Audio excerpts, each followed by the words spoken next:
这是被时间静止的地方，也是全网有名的鬼城。据说5000块就能买到一幢楼，但是依然无人敢买。它就是甘肃的玉门老城。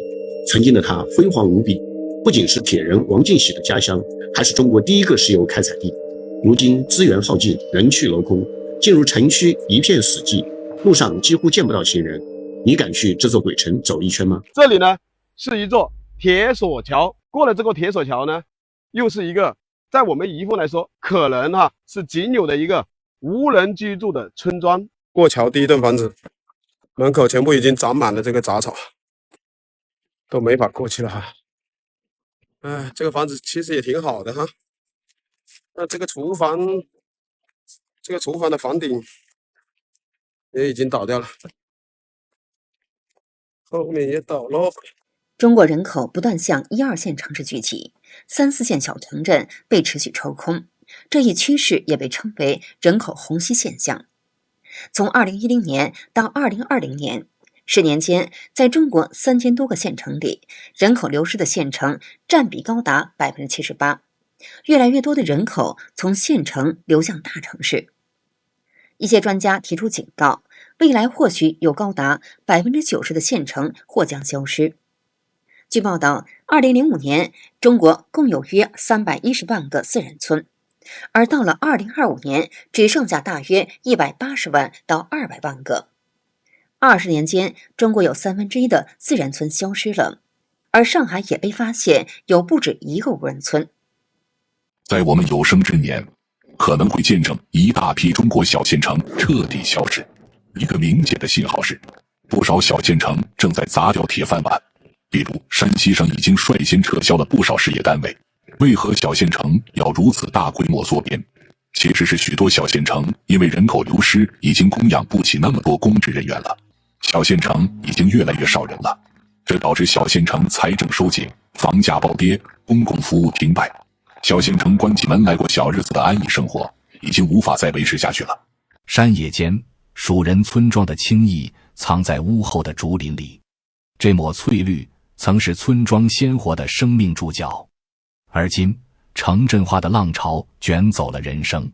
空荡的院落，杂草丛生，废弃的房屋如垂暮老者，墙体斑驳，窗户空洞，唯有竹林和果树依然郁郁葱葱，伴着鸟鸣，低诉着往日的生机与今日的寂寥。只要等这一批老人寿终正寝，这个村庄就没了，一批一批的没。我们现在很多土地已经没有人了，一个村庄接着一个村庄的消失。最终你会发现，我们虽然有这么广大的面积，但是其实我们真正住人的地方很小，就集中的那几个地方，可不就内卷吗？把所有人都集中到1线城市是得不到幸福的。农村就慢慢消失了。有公开数据显示，我国自然村的数量从原本的360万降到了现在的270万。1年时间少了90万个村落，平均每天有80到100个村落正在消失。村落的消失加速了城镇化率的进度。即便农村现在还有一些政策，但是还是留不住年轻人。农村没有适合年轻人的工作岗位，生活娱乐太乏味，留在县城没有发展，而大部分的大学生都是留在了自己读大学的城市。博主说，他过年回老家时发现，村里和县城几乎看不到年轻人了。刚过完年没几天，年轻人就匆匆各奔东西，只剩下一群老人守着空落落的村子。众所周知，老年人的劳动力和消费力都有限，时间久了，村镇的萎缩也就成了必然。大家好，这个是已经完全荒废的一个地方，非常大。这是居民楼，来往前方给大家看一下，这个是办公楼，往上方走有学校，往下方走有幼儿园，有医院，有商场，有超市，还有银行。不过呢，目前为止都是完全荒废的状态。来，咱们往前方，在这里给大家看一下吧。这里面太大了。小县城没有未来。今天的村里面还有人吗？今天的镇上还有人吗？没有了，越来越少了。小县城就从这么大慢慢萎缩到这么大。我老家以前100万人的县城，现在只有50-60万。以后会越来越少。90后、00后谁待在县城里面？除非你是公务员，但是95%以上的人你都不是铁饭碗，那么你肯定是去大城市打拼了。我们在的这个四川为例，那么我肯定是去省会成都啊，对吧？年轻人留在小县城真的没出息吗？我是土生土长江浦人，毕业没有选择去江浙沪，而是选择了在这小县城过安逸的日子。都说这座小城留不住年轻人，我却心甘情愿地留了下来。很多人说江浦真的没盼头，它确实是一个普通小城，街道总带着慢半拍的从容，但不是萧条。大家都知道，出门转一圈，熟悉的景致就在眼前，脚步自然就缓了。比起大城市的霓虹，我更爱看街巷的烟火，更爱听耳边的乡音。你说我没出息，可我贪恋的就是这座小县城里万事皆从容的安心，还有那蜿蜒的锦江、古朴的老街。博主说，即便在江口老家挣不了多少钱，他还是愿意留下。因为无论北京、上海这些大城市多么繁华，都比不上江口给他的那份踏实与归属感。朋友们，回东北老家，早上都快8点了，出来跑个步，这怎么感觉还有点冷啊？东北太凉快了，没办法，跑步热个身吧。带你们看看东北的18线小县城，人口只有1万人左右的城市是什么样啊？再往前走，就是小的时候我们住的这个平房的地方了。房子已经拆了，门口停了一辆电动车的这个已经被拆了的这一块，就是小的时候我们家。小时候这一家姓什么了我忘了，这一家隔壁我记得啊姓田。尽管这2年不少人都在鼓吹县城消费的火热，各类餐饮和零售品牌纷纷到县城布局，连星巴克都开了门店，但许多县城的繁荣其实只是表面光鲜，曾经一铺养3代的黄金地段，如今却越来越难租出去，门面空置成了常态。这一次国庆假期回老家，我们这个小县城有几点比较深的感触啊，跟大家分享一下。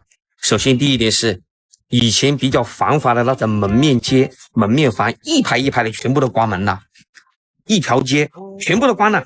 以前是开超市、服装店、餐馆的，全部都关了，这个着实有点恐怖哦。这个是衰落的这种景象啊。博主说，第二个感触是他身边有不少朋友都没有稳定的工作，很多人只能去跑滴滴或送外卖。像他们这个年龄段的人，失业几乎成了普遍现象。条件稍好一点的会选择去大城市闯一闯，条件差一点的只能留在县城，而留在县城的人，经济状况往往只会越来越糟。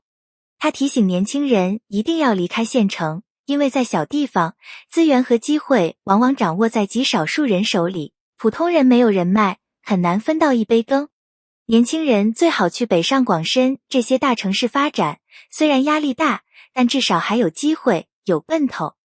留在小县城机会有限，不要被小县城的表面繁荣迷惑。小县城最大的骗局就是让你觉得生活好像很舒服，表面上看县城节奏慢，压力小，房价也低，日子好像挺滋润的。但你仔细想想，那些打麻将的人，那些天天打麻将吃喝玩乐的人都是谁？普通人2-3千的工资，每个月能顾上家里的开销就不错了，哪有时间消费，哪有时间娱乐？千万不要被这种假象给骗了。小县城就是一个牢笼。为什么这么说呢？因为我就是从小县城出来的。小县城的生态是什么样的？关系为王。你想找个好点的工作得有关系，你想做点小生意得有关系，你想让孩子去上个好点的学校都要有关系，没有关系在县城寸步难行。千万不要回小县城工作，因为我替你们已经试过了。今年1月份我们考虑孩子还小，不想让孩子成为留守儿童，想陪在孩子身边，我和我老公就决定回老家工作。想着家里有房子，还有姥姥姥爷公婆种的一些菜，偶尔拿一点菜吃，一个月应该花不了多少钱吧。想着一个月能找4-5千的工资应该差不多了，结果发现3000左右的工资都很难找，基本底薪在2000左右，没有休息，工资也很低，还要上12个小时的班，上夜班加班，就算是有学历的在老家找的工资也都不是很高。现在好多小县城的房子价格看似没怎么跌，你们不要被这种表面的现象给骗了，其实这背后藏着大危机。这些远离经济主线的一些县城房子根本就没有流通性，30-40万买进的，想20多万卖出去，其实都没有人要。很多小区1年都卖不出1套房。房管局的数据你们去查好了，近2-3年成交量为0的小区其实一大个。看似价格它是比较稳的，实质它是没有流通的。没有了市场和价格，它早就成了只进不出的死资产。说实话，小县城的幸福感更强，但真又说不出来有什么幸福的。我家在东方红里业局，是一个标准的东北林区小城，但你可能这辈子都没听说过。小的时候有7、8万人口，现在1万人都不到。小时候一到放学时间，感觉大街小巷全是人，但现在除了过年能看到满是外地牌照的车，其他时间大街上都是爷爷奶奶。很多人都说是因为年轻人外出打拼了，自然人口就少。全国659万小学老师一定要注意了。其实尤其是像在60%、70%的有400多万，在县城、乡镇、村小的老师尤其要注意。有很多县新生儿都不超过1000，或者新生儿1、2千，这是常态。新生儿超过3000的县没有那么多。好吧，所以未来县城、乡镇、村小的小学这一级的小学，这3级的小学，在未来4年之内到2030年，几乎是要关2%甚至70%的城镇化进程，包括现在乡镇空心化、村里边空心化，甚至未来5到10年，可能县城也会面临空心化的情况。在寸土寸金的上海，很难想象还有被废弃的大型无人村，而且还不止一个。网上视频显示，村子里的房子多是连排小楼，也有大片的独立2、3层楼。拍摄视频的博主边走边说，这是上海松江区毛岗镇的鬼村，这里已经没有人居住，已物是人非了，所有的房子全部空着。该博主感叹道，这要是晚上过来，绝对需要有勇气才敢来，可怕吧。中国武汉肺炎疫情爆发后，上海人口骤降。有博主发视频表示，上海没人了，以往多么繁华，现在死气沉沉，连上海奉贤最大的实体店都关门了。还有博主说，3000多万人口的上海，街上没人，路上没人，店里没人呢，老板守着店那跟守寡似的呀，这人都哪去了呢？还有市民表示，上海以前到处是老外，现在市内很少，郊区根本看不到老外。有博主说，上海除了医院和热闹景点外，其他地方都看不到人。商场里冷冷清清，街道上的行人寥寥无几，农村也没有人。还有博主说，上海政府要反思了，再这样下去就变成空城了。一名博主表示，现在餐饮圈最大的问题是人都去哪里了？为什么都不出来吃饭呢？有人说都自己买菜回家做饭，但菜市场怎么也没人。有人说都吃外卖了，那外卖单量却在减少。北京、上海、杭州几个大城市朋友表示，感觉很多人都走了，他们都去2、3线城市了。可武汉等地的朋友表示，当地也没人，人都去哪儿了？中共一直隐瞒真实死亡人数，但现在越来越瞒不住了。由于人口锐减，各行各业都面临生存危机。中国人也越来越意识到，人口不可能是中共公布的14亿。最反常的是，现在很多行业萧条，但殡仪馆近几年却一直在高薪招人。据知情人士透露，殡仪馆职工的工资目前已经多出1万块钱的封口费。有江西网民说，2020年我们村1320人，2025年我们村985人。湖北网民说，好多人都死了，都不敢说。有四川殡葬师说，我这火葬场生意好得很，炉子都不够用，现在才又增加了几个炉子。好的，今天就跟大家聊到这里，请记得点赞、订阅、留言并分享给您的朋友，感谢您的支持，我们下期节目再见。